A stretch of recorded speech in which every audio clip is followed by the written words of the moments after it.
El amor comienza con un ensueño. Todo ser humano tiene en lo íntimo de su corazón un diseño fiel del ser al que ama. Lo que aparentemente es amor a primera vista, en realidad de verdad es el cumplimiento de un anhelo, es la realización de un ensueño o aspiración. Precisamente por saber esto, afirmó el filósofo Platón que todo conocimiento no es más que un recuerdo de una existencia previa. Afirmación que expuesta en esa forma no es verdad, pero sí lo es si la entendemos en el sentido de que antes de amar, ya tenemos en nosotros un ideal del ser amado, ideal creado por nuestros pensamientos, por nuestros hábitos, por nuestra experiencia y nuestros deseos. Si así no fuera, ¿cómo se explicaría que al ver determinadas personas o cosas, comprobamos inmediatamente que ya las amábamos? Antes de conocer a tales o cuales seres humanos, somos guiados por un módulo o diseño previo determinante, del que nos agradará o nos desagradará. Algunas personas concuerdan con ese diseño, otras no. Cuando por primera vez oímos una determinada pieza de música, nos place o no nos place. La juzgamos teniendo como norma la música que ya hemos oído en nuestros corazones. Las mentalidades inestables y movedizas, incapaces de mantenerse prolongadamente en un tema de pensamiento o en la ponderable continuidad de un mismo ideal, aman la música excitante, enloquecedora y saltarina. Por el contrario, las mentalidades ponderadas aman la música apacible, tienen ya en su corazón una melodía secreta y un buen día, al ser pasada una determinada pieza musical, el corazón contesta, aquí está la música anhelada, mi música. Y otro tanto sucede en el amor. Un invisible arquitecto labora dentro del corazón humano, trazando el diseño del amor ideal, en base a la gente que conocemos, a los libros que leemos, a nuestros anhelos y ensueños. Todo ello acariciando la esperanza de que algún día nuestros ojos verán y nuestras manos palparán la cristalización de la imagen así formada. La vida nos satisface desde el momento en que vemos a ese sueño caminando en la persona que se nos muestra como la encarnación de todo lo que amamos. El agrado es instantáneo, porque la espera había durado muy largo tiempo. Algunos pasan por la vida sin llegar a hallar lo que ellos denominan su ideal. Esto sería muy decepcionante si el ideal no existiera realmente, pero en realidad sí existe el ideal absoluto de todo corazón, y es Dios. Todo amor humano es una iniciación para el eterno. Algunos hallan este ideal en la sustancia, sin tener que recurrir a la sombra del mismo. También Dios tiene en sí diseños, módulos de todo lo que hay en el universo.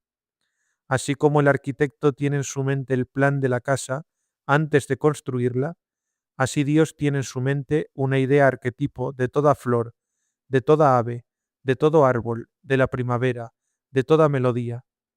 Jamás un pincel roza una tela o un cincel hiere el mármol sin que haya una idea preexistente. Así también cada átomo y cada rosa es la realización, la concreción de una idea existente en la mente de Dios y desde toda la eternidad. Todas las criaturas inferiores al ser humano corresponden al modelo que Dios tiene en su mente. Un árbol es verdaderamente un árbol porque responde a la idea que Dios tiene del árbol. Una rosa es una rosa porque tal es la idea de Dios realizada en compuestos químicos, en tintes y vida. Pero no es así con las personas. Acerca de nosotros, Dios tiene dos imágenes. La una es la que corresponde a lo que somos, la otra a lo que debemos ser. Tiene el modelo y tiene la realidad, el plano y el edificio, la partitura de la música y la ejecución que hacemos de la misma. Dios tiene que tener ambas porque en todos y cada uno de nosotros hay una desproporción y carencia de conformidad entre el plan original y el modo como lo realizamos. La imagen es borrosa, la impresión desleída. Sucede que nuestra personalidad no es completa en el tiempo. Necesitamos un cuerpo renovado. Además, los pecados disminuyen nuestra personalidad. Los malos actos manchan la tela diseñada por la mano del Maestro. Como huevos separados del nido, algunos seres humanos se niegan a ser calentados por el amor divino, necesario para la incubación, que los ha de elevar a un nivel superior. Necesitamos continuamente ser reparados. Nuestros actos libres no coinciden con la ley de nuestro ser. Distamos mucho de lo que Dios quiere que seamos. San Pablo nos hace saber que aun antes de que fueran echados los fundamentos del mundo, ya estábamos predestinados a ser hijos de Dios. Pero algunos de nosotros no cumplimos ese anhelo. En toda la humanidad hay solamente una persona de la que Dios tiene tan solo una imagen, y en la que resplandece una perfecta conformidad entre lo que Dios deseó que ella fuera y lo que es, su propia Santísima Madre. En la mayoría de nosotros predomina el signo negativo, en cuanto no satisfacemos los altos anhelos que el Padre Celestial alienta por nosotros. Pero en la Virgen María se halla el signo de igualdad, el ideal que Dios formó acerca de ella. Ella lo es, lo ha concretado y en su carne. El modelo y la copia son perfectos. Es ella lo que fue previsto, planeado y soñado. La melodía de su vida ha sido ejecutada exactamente como fue compuesta. María fue pensada, concebida y planeada como el signo de igualdad entre el ideal y la historia, el pensamiento y la realidad, la esperanza y la realización. Es por este motivo por el que la liturgia cristiana, a través de los siglos, ha aplicado a ella las palabras del libro de los Proverbios, porque es lo que Dios quiso que fuéramos todos nosotros. Ella puede hablar de sí como del modelo eterno en la mente de Dios, el ser al que Dios amó aún antes de que fuera una criatura. Hasta se la describe como siendo con Él, no solo en la creación, sino desde antes de la creación. Existió en la mente divina como un pensamiento eterno antes de que hubiera madres. Es la madre de madres, es el primer amor del mundo. El Señor me tuvo al comienzo de sus caminos. Antes de que nada hiciera desde el comienzo, yo era desde la eternidad, y desde antiguo antes de que la tierra fuera hecha. Aún no existían los abismos, y yo ya estaba concebida.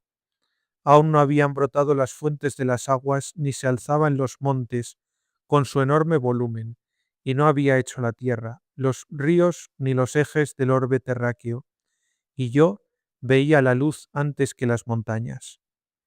Mientras preparaba los cielos, yo estaba presente.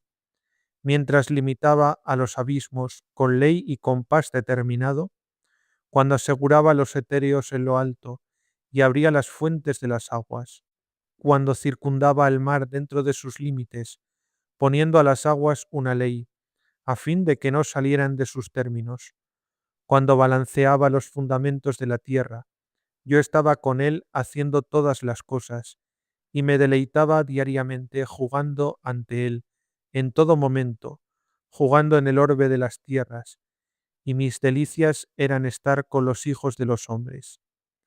Ahora, pues, hijos, oídme, bienaventurados los que guardan mis caminos. Oíd las instrucciones y sed sabios, y no queráis rehusarlas. Feliz el hombre que me oye, y el que vela diariamente a mis puertas y observa junto a ellas. El que me encontrare hallará la vida, y tendrá la salvación del Señor. Proverbios 8, 22, 35. Pero no solo pensó Dios en ella desde la eternidad, la tenía en su mente desde el comienzo de los tiempos. En los albores de la historia, cuando la raza humana cayó por la debilidad de una mujer, Dios habló al demonio y le dijo: pondré enemistad entre tú y la mujer, entre tu descendencia y la suya. Ella quebrantará tu cabeza y tú tendrás acechanzas a sus pies. Génesis 3:15. Decía con esa frase que si por una mujer había caído el hombre, también mediante una mujer Dios sería reivindicado. Quien quiera hubiera de ser su madre, ciertamente sería bendita entre las mujeres, y por ser elegida por Él, se preocuparía de que todas las generaciones la bendijeran. Cuando Dios quiso hacerse hombre, hubo de decidir el tiempo de su venida a la tierra, el país en que nacería, la ciudad en que habría de ser criado y formado, la gente, la raza, los sistemas políticos y económicos que le rodearían, la lengua que hablaría y las aptitudes psicológicas con que estaría en contacto como Señor de la historia y Salvador del mundo. Todos estos detalles dependerían enteramente de un factor, la mujer que habría de ser su madre. Elegir una madre es elegir una posición social, un lenguaje, una población, un ambiente, una crisis, un destino.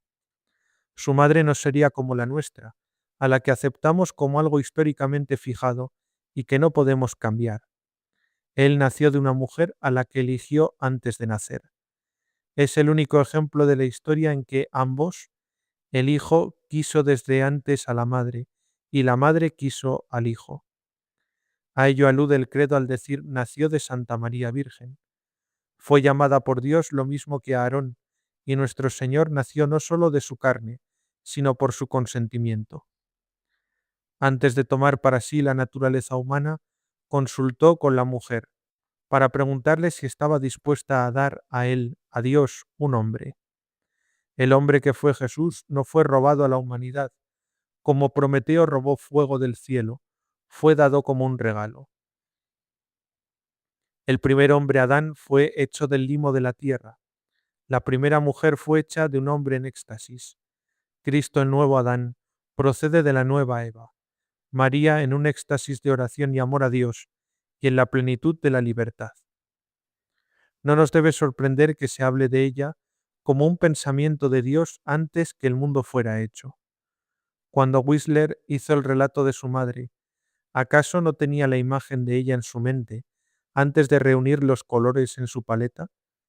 Si usted hubiera podido preexistir a su madre, no artísticamente, sino realmente, ¿no hubiera hecho de ella la mujer más perfecta que jamás haya existido, tan hermosa que hubiera sido la dulce envidia de todas las mujeres, tan gentil y misericordioso, que las demás madres se hubieran esforzado en imitar sus virtudes?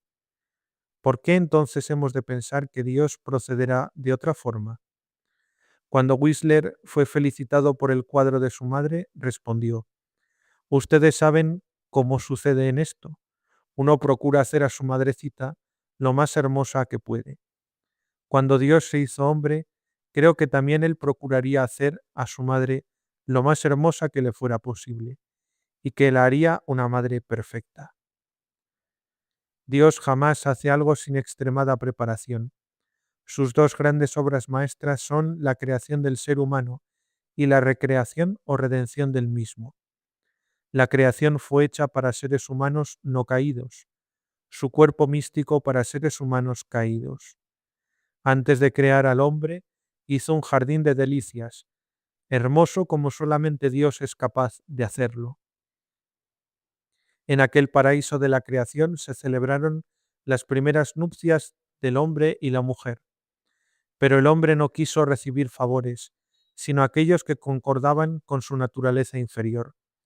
Y no solo perdió su felicidad, sino que además hirió su propia mente y su voluntad. Entonces planeó Dios el renacimiento o redención del hombre, pero antes de realizarlo haría otro jardín. Este nuevo no sería de tierra, sino de carne.